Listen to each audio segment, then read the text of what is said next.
हे WhatsApp everyone, मेरा नाम है नील और आप देख रहे हैं Indigo civil services YouTube channel. आज हम लोग पढ़ने वाले हैं एम लक्ष्मीकांत से एक नया टॉपिक जो कि है supreme court of India. Hindi में उसे कहते हैं भारत का सर्वोच्च न्यायालय। तो चलिए इस कंटेंट को हम लोग शुरू करते हैं। ये हमारा एम लक्ष्मीकांत का सुप्रीम कोर्ट का पहला दिन है। कोशिश करेंगे इस वीडियो को 2 से 3 क्लास मैक्सिमम में हम लोग कंप्लीट कर लें। तो चलिए हम लोग बिना किसी देरी की कंटेंट को शुरू करते हैं, लेकिन उससे पहले एक छोटी सी रिक्वेस्ट है। अगर आप हमारे चैनल पे फर्स्ट टाइम आए हो तो प्लीज़ चैनल को अभी सब्सक्राइब कर लो, और रिविजिटर हो तो वीडियो को लाइक कर देना, बाद में आप भूल जाते हो। तो डे 1 जो हम लोग आज के कंटेंट को शुरू कर रहे हैं बच्चों, इसमें हम लोग किन चीज़ों पर ध्यान देने वाले हैं। एज यूजुअल जब भी मैं एम लक्ष्मीकांत को शुरू करता हूँ तो उससे पहले आपको मैं एक छोटा सा रिक्वेस्ट करता हूँ रिलेटेड बुक से। तो हम जो बुक पढ़ रहे हैं वो एम लक्ष्मीकांत की बुक है, और एम लक्ष्मीकांत की बुक अगर आप यूपीएससी या बीपीएससी की प्रिपरेशन कर रहे हो तो इस बुक को बच्चों आप लोग डेफिनेटली खरीद लीजिए। बहुत ही इंपॉर्टेंट और बहुत ही सस्ती बुक है। आप याद रखना, टाटा मैग्रो हिल्स की इस बुक का डाउनलोड का लिंक आपको वीडियो के डिस्क्रिप्शन में मिल जाएगा। आप वहाँ पे क्लिक कीजिए और फ्लिपकार्ट या अमेजन जहाँ से भी आपको ठीक लगे, जहाँ भी आपको ऑफर मिल रहा हो वहाँ से आप इस बुक को खरीद लीजिए। और ये बुक आपको खरीदना इंपॉर्टेंट है क्योंकि आपको यूपीएससी या बीपीएससी के प्रिपरेशन के लास्ट तक कहीं ना कहीं इस बुक को 4 से 5 बार मिनिमम पढ़ना पड़ेगा, जिससे कि आपके एक भी question preliminary as well as mains में न छूटे। तो हमें पता है ये बुक इंग्लिश और हिंदी दोनों मीडियम में आती है, और जो भी मीडियम आपको ठीक लगे, आपको इंग्लिश में पढ़ने का मन करे तो आप इंग्लिश में पढ़ सकते हो, हिंदी में पढ़ने का मन करे हिंदी में पढ़ सकते हो, कोई इशू नहीं है।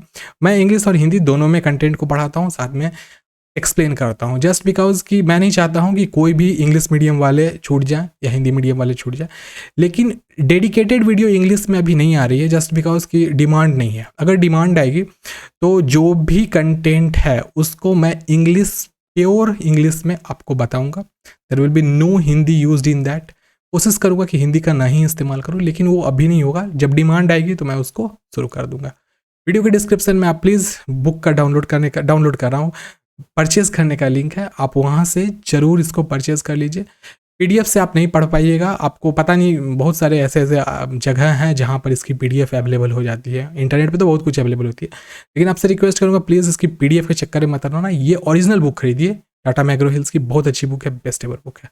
चलिए हम लोग कंटेंट को शुरू करते हैं जी। देखो, सबसे पहले हम जब भी कंटेंट को कोई भी इंडियन पॉलिटी में पढ़ते हैं तो उससे पहले हम जितने भी आर्टिकल्स उससे रिलेटेड होते हैं सुप्रीम कोर्ट के, जैसे कि जो भी कंटेंट में पढ़ता हूँ उसमें तो आर्टिकल में बताता हूँ। वैसे सुप्रीम कोर्ट के इंपॉर्टेंट आर्टिकल जो आपको ध्यान में रखने चाहिए वो कौन कौन से। सबसे पहला आर्टिकल 124 जो कि बताता है एस्टेब्लिशमेंट ऑफ सुप्रीम कोर्ट की। सुप्रीम कोर्ट की हिंदुस्तान में एस्टेब्लिशमेंट जो उसको स्थापित किया गया था, वो क्यों किया गया था, कब किया गया था, वो इसमें बताता है। नेक्स्ट है आर्टिकल 125 जो सैलरीज ऑफ जज, जितने भी जजेस हैं हमारे सुप्रीम कोर्ट में, उन जजों के CJI chief justice of India साथ साथ जितने भी जजेस सबके सैलरी के बारे में उसमें बताता है। 126 आर्टिकल 126वां आर्टिकल बताता है एक्टिंग चीफ जस्टिस कौन होते हैं, उनका क्या काम होता है, उसको बताता है। आर्टिकल 127 बताता है एडहॉक जज। एडहॉक आपको पता है भरोसा का मतलब होता है, एडहॉक का मतलब होता है भरोसे वाले जज के बारे में बताता है। एंड द लास्ट आर्टिकल 130 जो कि सीट ऑफ सुप्रीम कोर्ट बताता है कि हमारे कॉन्स्टिट्यूशन में जो सुप्रीम कोर्ट का जगह है वो जगह कितना पावरफुल उसके लिए, और ये इनको जो पावर दी गई है वो किस प्रकार से दी गई है। तो सारे के सारे आर्टिकल को भी हम लोग लास्ट तक कवर करेंगे। साथ में आपको बता दो कि जो भी हमारी कंटेंट होती है उसके लास्ट में हम लोग माइंड मैप पढ़ते हैं, जिसमें अगर आप कंटेंट को कहीं भी नहीं समझ पाए होंगे तो शॉर्टकट में उस कंटेंट को हम समझ लेंगे। तो वो लास्ट की बात है, लेकिन सबसे पहले आप वीडियो को ध्यान से पढ़िए और कहीं भी स्किप मत कीजिएगा, अदरवाइज माइट भी पॉसिबल कि आपको कोई चीज़ समझ में ना आए। तो वो सबसे पहले जितने भी हमारे इंडियन जो हमारा सिस्टम है जजमेंट का, उसका एक कंडीशन होता है कि उसमें सबसे टॉप लेवल पे कौन आते हैं और सबसे बॉटम लेवल पे कौन आते हैं। तो जैसा कि सब लोग जानते हैं कि सुप्रीम कोर्ट ऑफ इंडिया सबसे टॉप, सबसे हाईएस्ट लेवल है, नाम ही है सुप्रीम, उससे ऊपर कोई नहीं हो सकता। अब देखिए उसके नाम के साथ साथ आपको उसके वर्क को भी थोड़ा समझना है। तो देखिए सुप्रीम कोर्ट का वर्क क्या है। तो its decisions are binding on all court. तो जितने भी कोर्ट्स होते हैं, जैसे कि हमारे सुप्रीम कोर्ट के नीचे आता है हाई कोर्ट जो हमारे स्टेट्स में होते हैं, हर स्टेट्स एंड यूटीज में होते हैं। तो उसके बाद होते हैं डिस्ट्रिक्ट, जितने भी डिस्ट्रिक्ट होंगे कोई भी स्टेट एंड यूटी में, तो वहाँ के डिस्ट्रिक्ट कोर्ट्स होते हैं, उस डिस्ट्रिक्ट कोर्ट का नंबर आता है। और सबसे लास्ट में आता है सबऑर्डिनेट कोर्ट्स। ये सबसे नीची लेवल की जुरिडिक्शन का सिस्टम है। तो आपको यहाँ पर सबसे पहला पॉइंट यह बताता है कि its decisions are binding on all court. अगर सुप्रीम कोर्ट ऑफ इंडिया कोई भी डिसीजन को दे देती है तो वो जो जजमेंट होगा वो नीचे आने वाले जो भी पिलर हैं, मतलब जो सुप्रीम कोर्ट का आपको पता होना चाहिए, हमारे यहाँ के जुडिशियरी सिस्टम जो है वो एक ट्रायंगुलर पिलर के अनुसार है, जिसमें टॉप मोस्ट पर जो सबसे ऊपर की जो बिंदु है वहाँ पे हमारी आती है कौन सी, सुप्रीम कोर्ट। ध्यान रखिएगा इस चीज़ को। तो जो भी डिसीजन सुप्रीम कोर्ट देगा उसको नीचे जितने भी कोर्ट हैं, चाहे वो स्टेट लेवल का कोर्ट हो, डिस्ट्रिक्ट लेवल का हो, या फिर सबऑर्डिनेट कोर्ट जो कि हमारे विलेज लेवल या ग्राम पंचायत लेवल पे होते हैं, सभी को उसको मानना पड़ेगा। दूसरा है कैन ट्रांसफर जज ऑफ हाई कोर्ट।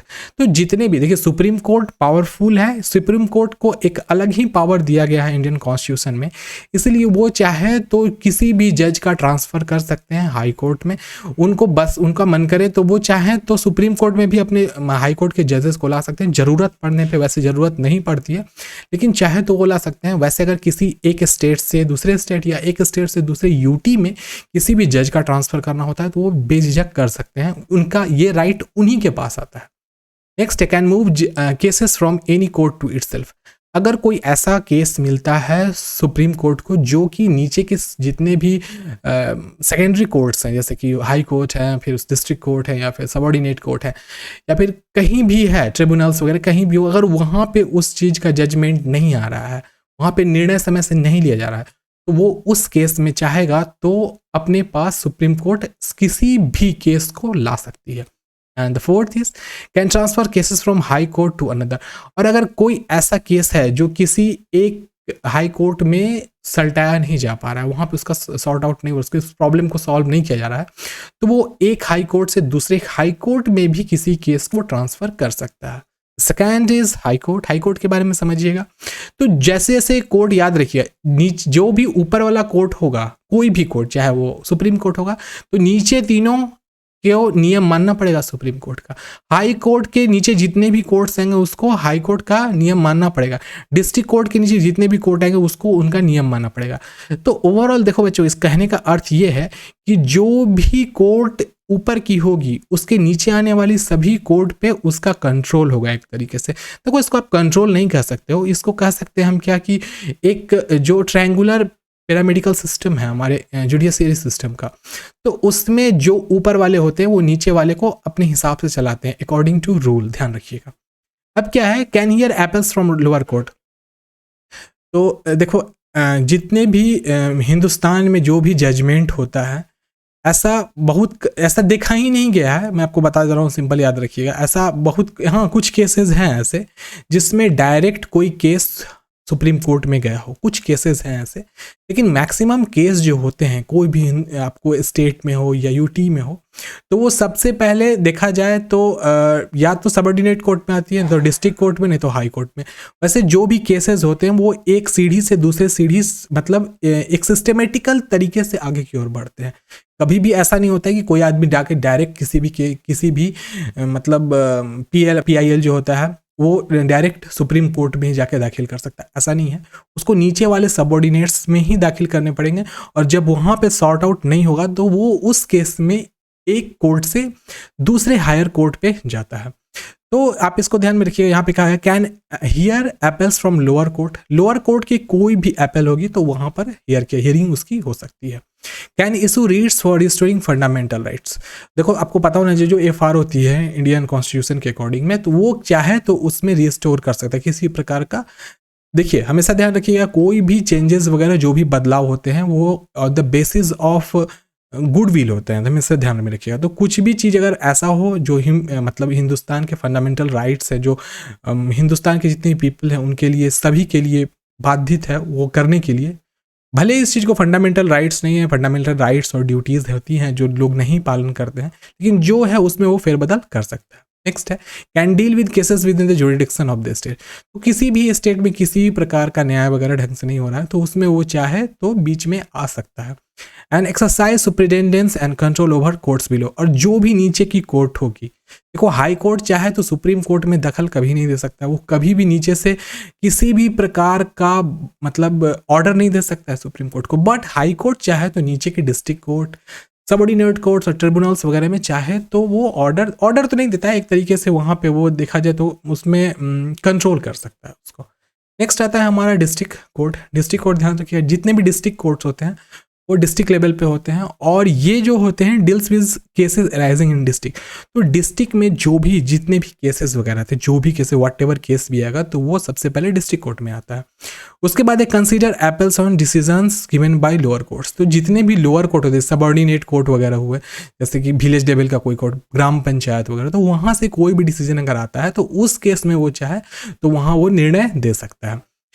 नेक्स्ट आता है हमारा decides cases involving serious criminal offences. देखो तो यहाँ पे आ जाती है क्रिमिनल, जो भी क्रिमिनल ऑफेंसेस होती हैं, जैसे किसी का मर्डर हो गया, किसी के साथ किसी को लूट पाट लिया गया, या फिर किसी भी प्रकार का रेप हुआ, एक्सटॉर्शन हुआ, इन सभी चीज़ों का डिसीजन, जो भी क्रिमिनल ऑफेंसेस से रिलेटेड हो, चोरी हुई, डकैती हुआ, इन सबों का जो डिसीजन होता है वो डिस्ट्रिक्ट कोर्ट में ही लिया जाता है। लेकिन अगर किसी व्यक्ति को, देखिए अब एक और प्रश्न आपके पास आता है कि मृत्यु दंड की जो सज़ा होती है वो कहाँ पर दी जा सकती है। तो देखो एक बात याद रखिएगा, डिस्ट्रिक्ट कोर्ट से भी इस चीज़ की शुरुआत हो सकती है, और ये कोर्ट हाई कोर्ट से भी शुरुआत हो सकती है। लेकिन ये एक कंडीशन होती है कि जो जजमेंट दिया गया है, जिस भी कोर्ट में दिया गया है, अगर वहाँ से, अगर बाय द वे ए नाम का कोई बंदा था, उसको ये हम इसको मान लेते हैं ये सी, कोर्ट सी है हमारा, ठीक है। कोर्ट सी में उसको मतलब निर्णय दे दिया कि फलां एक्स नाम के बंदे को मृत्युदंड की सजा दे देनी है। तो अगर इस केस में अगर वो चाहेगा तो हाई कोर्ट में दर्ज कर सकता है, अपना केस को ले जा सकता है वहाँ पे। वो मतलब जो भी पुराने वाले कोर्ट, मतलब डिस्ट्रिक्ट कोर्ट से जो भी डिसीजंस आए हैं उसके बेसिस पर वो हाई कोर्ट में जाकर के अपील कर सकता है। अगर हाई कोर्ट से भी नहीं होता है तब उस केस में वो सुप्रीम कोर्ट तक जाती है, और अगर सुप्रीम कोर्ट कोई चीज़ को डिसीजन दे दी तो उस केस में उसको मानना पड़ेगा, जितने भी नीचे की कोर्ट है उसको मानना ही पड़ता है। तो ये जो फंक्शन होता है उस फंक्शन के बारे में हम लोग बात करेंगे। इसकी भी कुछ कंडीशंस हैं, उन सभी कंडीशंस पर भी हम लोग बात करेंगे, क्योंकि जो भी मतलब ट्रांसफ़र ऑफ केसेस होता है उसका एक नियम होता है, उस नियम को भी मैं आपको लास्ट तक समझाएंगे दूंगा। उसके बाद लास्ट हमारा था सबऑर्डिनेट्स कोर्ट्स। तो सबऑर्डिनेट कोर्ट्स याद रखिएगा ये विलेज लेवल और पंचायत लेवल पर होता है, और सिविल और साथ साथ क्रिमिनल जो भी केसेस होते हैं सभी चीज़ों में ये लोग डील करते हैं। देखो उसके बाद हम लोग यहाँ पर एक छोटा सा एक यहाँ पर एम्ब्लम है, इसको हम लोग देख लेते हैं। देखो यहाँ पर ये ब्लाइंड फोल्डेड एक फीमेल है जो इंसाफ की देवी कहलाती हैं। इनके हाथ में एक तराजू है और साथ साथ में एक हाथ में उनके पास सॉर्ड है।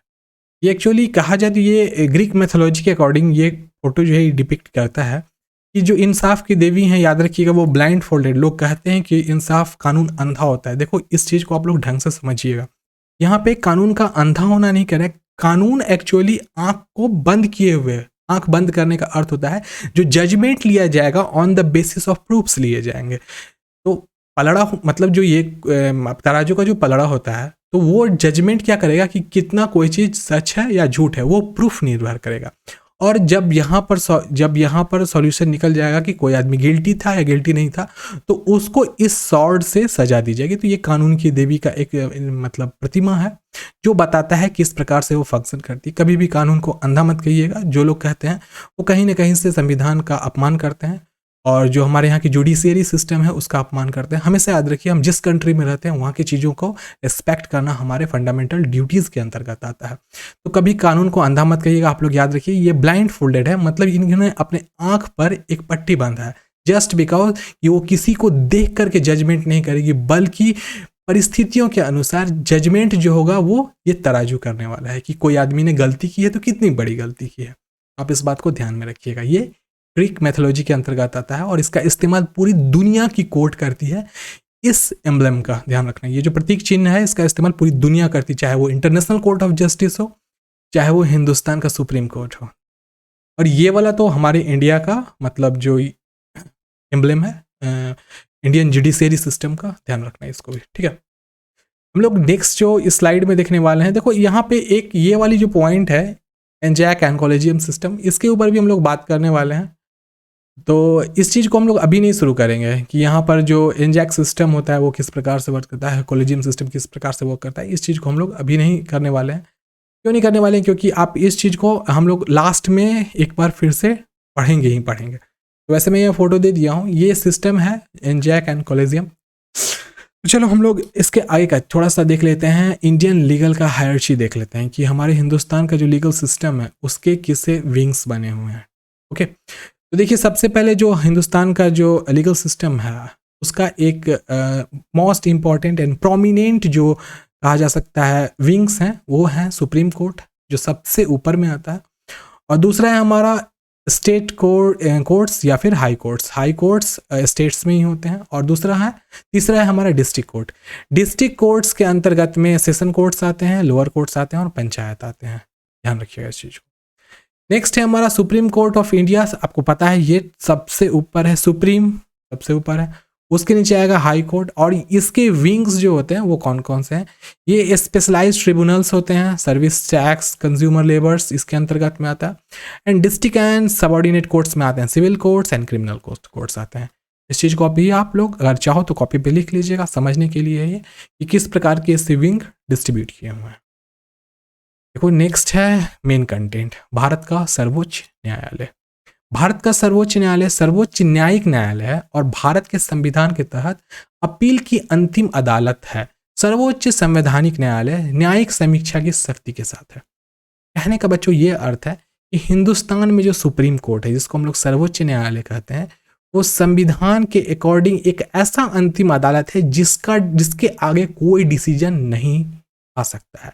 मीन्स ऐसा आप लोग ध्यान में रखना, याद कर लो इस चीज को कि सुप्रीम कोर्ट जो भी जजमेंट दे देगी चाहे वो गलत हो या सही आपके अकॉर्डिंग, उसको नीचे की सारी कोर्ट को as well as people of India को मानना ही मानना पड़ेगा। नेक्स्ट है यह सबसे वरिष्ठ संवैधानिक न्यायालय है। देखो यहाँ पे वरिष्ठ संवैधानिक न्यायालय मतलब यह सबसे पुरानी है। हिंदुस्तान में जिस टाइम में ब्रिटिश ईस्ट इंडिया कंपनी आई थी उसी टाइम में ये जो जुडिशियरी सिस्टम है इसको एस्टेब्लिश कर दिया गया था, लेकिन कहीं ना कहीं जो ब्रिटिश ईस्ट इंडिया कंपनी थी अपने अकॉर्डिंग जुडिशियरी को चलाती थी। लेकिन याद रखना इसीलिए इस चीज़ को कहा गया है कि ये बहुत ज़्यादा वरिष्ठ और बहुत ज़्यादा पुरानी है। इसकी न्यायिक समीक्षा की शक्ति प्राप्त है। भारत का मुख्य न्यायाधीश सर्वोच्च न्यायालय का प्रमुख और मुख्य न्यायाधीश होता है। जो CJI होते हैं याद रखिएगा वो क्या होते हैं कि वो मोस्ट प्रोमिनेंट पर्सन होते हैं जो जजमेंट देते हैं, और वो समझिए तो न्याय का जो मतलब न्याय का जो साम्राज्य है उसके वो राजा हैं, क्योंकि वो ही हर न्यायिक सिस्टम को चलाते हैं, चीफ जस्टिस ऑफ इंडिया। उसके बाद क्या गया कि इसके जिसमें अधिकतम 34 न्यायाधीश होते हैं और व्यापक शक्ति होती है, और मैक्सिमम नंबर ऑफ इसमें न्यायाधीश जो जजेस होते हैं उनकी संख्या 34 तक जा सकती है। माफ कीजिएगा। इसे भारत की सबसे शक्तिशाली सार्वजनिक संस्थान माना जाता है। देखो क्योंकि हिंदुस्तान में याद रखिएगा पुलिस पे किसी को भरोसा हो ना हो, नेता पे भरोसा हो ना हो, लेकिन जो हिंदुस्तान की जुडिशियरी सिस्टम है इस पे हिंदुस्तान के हर एक नागरिक को भरोसा है, क्योंकि उसको पता है कि अगर कोई व्यक्ति या कोई संघ संस्था किसी के साथ कुछ गलत की है और अगर उसको न्याय नहीं मिल पा रहा है तो वो सुप्रीम कोर्ट के किसी भी ब्रांच, चाहे हाई कोर्ट हो, चाहे डिस्ट्रिक्ट कोर्ट हो, सेशन कोर्ट हो, कहीं भी जाएगा तो उसको न्याय अवश्य मिलेगा। इसीलिए इसको सबसे ज़्यादा शक्तिशाली और सभी व्यक्तियों के लिए समान, हिंदुस्तान के सभी नागरिकों के लिए सामान्य माना गया है। भारत एक संघीय राज्य है, इस चीज़ को हम लोग अपने प्रियम्बल के अंदर ही समझते हैं, और इसकी त्रिस्तरीय संरचना के साथ एक एकल और एकीकृत न्यायिक प्रणाली है, अर्थात सर्वोच्च न्यायालय, उच्च न्यायालय और अधीनस्थ न्यायालय।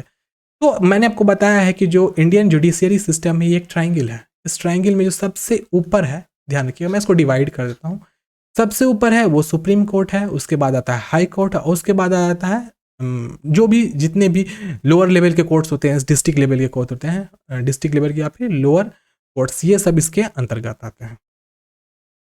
नेक्स्ट है बच्चों भारत की सर्वोच्च न्यायालय का संक्षिप्त इतिहास। थोड़ा सा हम लोग इसकी हिस्ट्री भी देख लेते हैं, क्योंकि चीज़ों को हम लोगों को अच्छे तरीके से समझना है।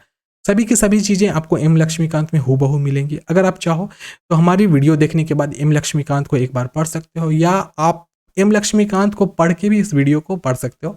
शॉर्टकट में आपको सारी की सारी चीज़ें समझ में आ जाएंगी। तो 1773 का रेगुलेटिंग एक्ट की घोषणा में कलकत्ता में सुप्रीम कोर्ट ऑफ जुडिकेचर वो एक कोर्ट ऑफ रिकॉर्ड के रूप में पूरी शक्ति और अधिकार के साथ स्थापित किया गया। तो देखो, ईस्ट इंडिया कंपनी का जब हिंदुस्तान में आगमन हुआ था तो उन्होंने 1773 का एक रेगुलेटिंग एक्ट पास किया था। इसी एक्ट के अकॉर्डिंग हिंदुस्तान में सर्वोच्च न्यायालय का क्या किया गया था, तो स्थापना करी गई थी। मद्रास और बॉम्बे में सर्वोच्च न्यायालयों की स्थापना किंग जॉर्ज III द्वारा क्रमशः 1800 और 1823 में की गई थी। ये सभी इंपॉर्टेंट पॉइंट है, इसलिए इसको आप लोग ध्यान में रखिएगा कि सबसे पहला जो कोड इंडिया में बना था वो बना था हमारा कोलकाता में 1773 के रेगुलेटिंग एक्ट के तहत, और उसके बाद मद्रास और बॉम्बे में किंग जॉर्ज के द्वारा 1800 में, मद्रास में कब, याद रखना, मद्रास में 1800 में और बॉम्बे में कब, 1823 में सर्वोच्च न्यायालय की स्थापना करी गई। भारत उच्च न्यायालय अधिनियम 1861, ध्यान रखिएगा, बहुत ही इंपॉर्टेंट ये है अधिनियम है। ने विभिन्न प्रांतों के लिए उच्च न्यायालयों का निर्माण किया। देखो, अब बात आ गई, समय बीतते चले गए, 100 साल के करीब बदल गया, वही बीत चुका था जबकि हिंदुस्तान में कोर्ट की स्थापना कर दी गई थी। उसके बाद क्या हुआ, 1861 के टाइम में, 1861 से पहले तो 1800 और 1823 में बॉम्बे और साथ साथ में मद्रास में आपको बन चुका था हमारा सर्वोच्च न्यायालय। लेकिन 1861 के अधिनियम, इस अधिनियम, ये एक बहुत ही इंपॉर्टेंट अधिनियम के तहत आता है कि इसमें क्या हुआ था कि कोलकाता, मद्रास और बॉम्बे में सर्वोच्च न्यायालय और प्रेसिडेंसी शहर में सदर अदालतों को समाप्त कर दिया गया।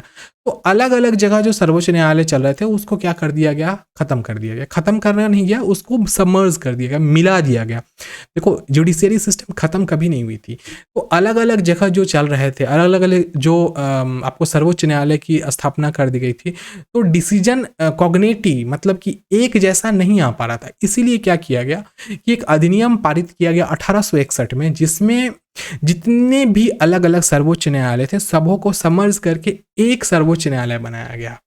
और इन उच्च न्यायालयों को भारत सरकार अधिनियम 1935, ध्यान रखना ये सभी इंपॉर्टेंट पॉइंट्स है, कि तहत भारत के संघीय न्यायालय के निर्माण तक सभी मामलों के लिए सर्वोच्च न्यायालय होने का गौरव प्राप्त था। नेक्स्ट है संवैधानिक प्रावधान। भारतीय संविधान भाग 5 और अध्याय 6, क्योंकि संघ न्यायपालिका के तहत सर्वोच्च न्यायालय के प्रावधान का प्रावधान करता है। भारत के भाग 5 में अनुच्छेद 124 से लेकर के 147 सर्वोच्च न्यायालय के संगठन, स्वतंत्रता, अधिकार क्षेत्र, शक्तियां और प्रक्रियाओं से संबंधित है। अनुच्छेद 124 का 1 के तहत भारतीय संविधान में कहा गया है कि भारत के एक मुख्य न्यायाधीश, जिसको CJI का गठन करने वाला भारत का सर्वोच्च न्यायालय होगा, जब तक संसद कानून द्वारा बड़ी संख्या में निर्धारित नहीं करती है 7 से अधिक न्यायाधीश नहीं होंगे। देखो, जिस टाइम में कॉन्स्टिट्यूशन में सुप्रीम कोर्ट का फॉर्मेशन करा गया था, तो उस टाइम में यह नियम बनाया गया था एक्ट के अकॉर्डिंग में कि जो हमारे हिंदुस्तान में अनुच्छेद 124 का 1 के तहत इस चीज को लिखा गया है कि हिंदुस्तान में एक CJI, chief justice of India होंगे, जिनके पास संपूर्ण पावर होगा जुडिशियरी सिस्टम का। और आपको पता होना चाहिए, चीफ जस्टिस ऑफ इंडिया या फिर कोई भी जजेस जो सुप्रीम कोर्ट के हैं, उनको हटाना उतना आसान नहीं होता है। मैं आपको बता दे रहा हूँ क्यों आसान नहीं होता है, क्योंकि अगर उनको हटाना है तो बहुत सारी प्रक्रियाओं से गुजरना पड़ता है। जितने भी संसद के अपर हाउस और लोअर हाउस हैं, उसमें बहुमत से जब तक पास नहीं किया जाता तब तक नहीं हटाया जा सकता है। वैसे भी जो भी व्यक्ति सुप्रीम कोर्ट के जज या CJI बनते हो, बहुत ही समझिए तो वो न्याय के देवता माने जाते हैं। तो आप समझ सकते हो, न्याय का देवता को हटा देना मतलब समझो तो उनका देश के जुडिशियरी सिस्टम का घोर अपमान हो जाएगा। इसीलिए उनको हटाना बहुत ही मुश्किल होता है। देखो, अब कॉन्स्टिट्यूशन में हर चीज के लिए प्रावधान है, लेकिन यह बहुत ही मुश्किल प्रावधान होता है। नेक्स्ट में कहा गया है कि उस समय में इस चीज को कहा गया था कि 7 से अधिक न्यायाधीश नहीं हो सकते हैं, लेकिन बाद में इस चीज को बदल दिया गया है। भारत के सर्वोच्च न्यायालय के क्षेत्राधिकार के मोटे तौर पे मूल क्षेत्राधिकार, अपीलीय क्षेत्राधिकार, ये सब ध्यान रखिएगा, मूल क्षेत्राधिकार, अपीलीय क्षेत्राधिकार और सलाहकार क्षेत्राधिकार के वर्गीकृत किया जाता है। हालांकि सर्वोच्च न्यायालय की अन्य कई शक्तियां हैं। देखो, सर्वोच्च न्यायालय के पास जुडिशियल सिस्टम का संपूर्ण पावर है, फिर भी वो चाहे तो अलग अलग सिस्टम से, जैसे क्रिमिनल केसेस होते हैं, सिविल केसेस होते हैं, साथ में कुछ ऐसे केसेस होते हैं जो कि दो स्टेट के बीच में होते हैं, पीपल के बीच में नहीं होते हैं, उन सभी का पावर होता है जुडिशराइज करने का। उन सभी को चाहे तो वो न्यायिक रूप से अपने तरीके से वो लोग डिसीजन दे सकते हैं सुप्रीम कोर्ट। लेकिन फिर भी आपको ध्यान में रखना कि जुडिशियल सिस्टम का जितने भी पावर होते हैं, सारे के सारे कंट्रोल, टोटल पावर हमारे सीजेआई साहब के पास ही होता है। सीजेआई साहब के पास, सर्वोच्च न्यायालय के पास होता है। और देखिए, अगर हम इस बात को कहते हैं सीजेआई साहब के पास, तो चीफ जस्टिस ऑफ इंडिया जो होते हैं वो एक्चुअली उन्हीं के कंट्रोल में टोटल जुडिशरी सिस्टम होता है, इसलिए मैंने इस बात को कही है। नेक्स्ट है बच्चों, सर्वोच्च न्यायालय का संगठन। ये कैसे संगठित होते हैं? तो इस वाले राइट साइड में जो ये आपको सिस्टम, मतलब इसका हायरार्ची जो दिख रहा है, इसको आप लोग समझने की कोशिश करना। बार बार बता रहा हूँ क्योंकि आप भूलिए नहीं। सबसे ऊपर हिंदुस्तान के जुडिशियरी सिस्टम में आता है सुप्रीम कोर्ट। सुप्रीम कोर्ट का डिसीजन एक ऐसा डिसीजन होता है जो पत्थर की लकीर होती है, उसको नीचे के कोई भी कोर्ट नहीं काट सकता है। जस्ट बिकॉज कि सुप्रीम कोर्ट के किन्हीं भी जजों ने या सीजेआई ने 30+1, ध्यान रखिएगा, 30 जजेस एंड 1 सीजेआई, कोई भी अगर डिसीजन को पास कर दिए, कोई भी बेंच ऑफ जज ने डिसीजन को पास कर लिया जो सुप्रीम कोर्ट के हैं, तो it will be impossible, completely impossible नीचे की किसी भी कोर्ट को उसको अवमानना करने पे, क्योंकि ये तो समझो तो इंसाफ के मंदिर से डिसीजन आ रहा है, आगे कुछ नहीं हो सकता। तो सुप्रीम कोर्ट के नीचे आता है हमारा हाई कोर्ट। अब सुप्रीम कोर्ट कहाँ होगी? अभी के टाइम में बताता हूँ। सुप्रीम कोर्ट हमारी दिल्ली में है, ध्यान रखिएगा, ठीक है, DELHI। अब हाई कोर्ट कहाँ है? तो हाई कोर्ट हमारे स्टेट बेसिस पे जितने भी स्टेट्स हैं उसके अंदर आपको मिल सकता है, या यूटीज आपको मिल सकते हैं। बहुत सारे 2-2, 3-3 यूटीज को मिला करके भी एक हाई कोर्ट, मतलब उनको एलोकेट किया हुआ है। उन सभी चीज़ों की भी ऊपर हम लोग चर्चा करेंगे। उसके बाद आती जितने भी स्टेट के अंदर या फिर यूटी के अंदर डिस्ट्रिक्ट्स होते हैं, तो आप ध्यान रखिएगा, तो हर डिस्ट्रिक्ट का एक अपना कोर्ट होता है। उसके बाद है सबऑर्डिनेट जज, जो कि क्लास 1 के होते हैं। फिर सबऑर्डिनेट जज क्लास, अब यहाँ पे जजों की बात आ गई, तो जज जो होंगे वो उच्चतम लेवल के होंगे, फिर नीचे वाले लेवल के होंगे। और जो भी सुबऑर्डिनेट जज होंगे क्लास 2 के, उनके अंतर्गत 2 आएंगे। एक होगा court of small causes of metropolitan city, जितने भी बड़े महानगर होते हैं उनके लिए एक अलग सिस्टम होता है। और म्यूनसिपल कोर्ट जो होते हैं, म्यूनसिफ जिसको कहा जाता है, वो आ जाएंगे हमारे 3rd क्लास के अंदर, मतलब उनका जो हायरार्ची होगा वो 3rd लेवल नंबर पे वो आएंगे। तो जितने भी आप लोग अगर छोटे शहर में रह रहे होंगे, जैसे कि समस्तीपुर हुआ, मुजफ्फरपुर हुआ, बरौनी हुआ, बेगूसराय हुआ, तो इनका एक अपना डिस्ट्रिक्ट लेवल का कोर्ट होगा। लेकिन पटना में याद रखिए, पटना आ जाएगा हमारे मेट्रोपॉलिटन के अंतर्गत। तो नगर निगम जैसे, मतलब नगर निगम कह रहा हूँ, मेट्रोपॉलिटन के अंतर्गत। तो मेट्रोपॉलिटन का अलग सिस्टम होता है जुडिशरी का, ध्यान रखिए। पटना में जो हाई कोर्ट है वैसे भी आप लोगों को ध्यान रखना चाहिए, लेकिन बहुत सारे ऐसे आपको मिल सकते हैं मेट्रोपॉलिटन जो कि यूनियन टेरिटरीज के अंदर आते हैं, जिनका कि 2-4 यूटीज को मिला करके एक उन लोगों को हाई कोर्ट दे दिया जाता है। देखो, वर्तमान में सर्वोच्च न्यायालय की 31 न्यायाधीश। अब देखिए, अभी के टाइम में टोटल न्यायाधीशों की संख्या कितनी है? 31 है। इसमें एक मुख्य हैं जो कि सीजेआई साहब हैं, और इनके आगे अलग जजेस हैं, और 30 अन्य न्यायाधीश हैं अभी के टाइम में। जो अभी के टाइम में ये जो मैं आपको बता रहा हूँ, ये 2022 का मार्च मंथ है। अब आगे बढ़ जाए, ऐसा पॉसिबल है, हो सकता है ऐसा कि आगे बढ़ जाए नंबर ऑफ संख्या। उच्चतम न्यायालय में जो न्यायाधीशों की संख्या है, विधेयक 2019 ने 4 न्यायाधीशों की संख्या बढ़ाई थी। ये इंपॉर्टेंट पॉइंट है, इसको ध्यान में रखना कि 2019 से पहले तक न्यायाधीशों की संख्या कम थी, और 2019 के बाद 4 जरूरत पड़ी। मतलब जो सुप्रीम कोर्ट थी, सुप्रीम कोर्ट आपको पता है अपने लिए वो नियम खुद से बनाता है, तो 2019 में उन्होंने इस चीज़ को पारित किया था कि उनको 4 और जजेस की ज़रूरत है, क्योंकि सिस्टम अच्छे से चल सके। क्योंकि आपको पता होना चाहिए, हिंदुस्तान के कॉन्स्टिट्यूशन में, हिंदुस्तान के जुडिशियरी सिस्टम में, कॉन्स्टिट्यूशन में कह रहा हूँ, हिंदुस्तान के जुडिशियरी सिस्टम में अभी के टाइम में बहुत सारे ऐसे केसेस जो 10-10 साल से पड़े हुए हैं, जिनका अभी तक आपको जजमेंट नहीं मिल सका है। तो यहाँ पे वर्कलोड के प्रेशर कम हो जाए, इसीलिए क्या किया गया है कि 2019 में एक विधेयक पास किया गया, जिसमें 4 और जजेस को ऐड कर दिया गया।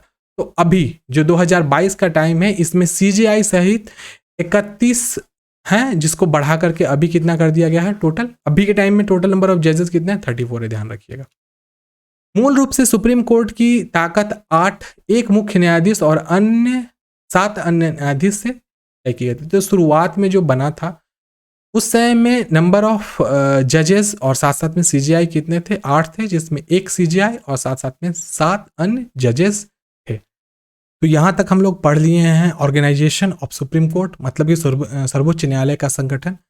अगली वाली वीडियो में हम लोग अन्य और भी कंटेंट जो कि सुप्रीम कोर्ट से रिलेटेड है इसको हम लोग समझने की कोशिश करेंगे।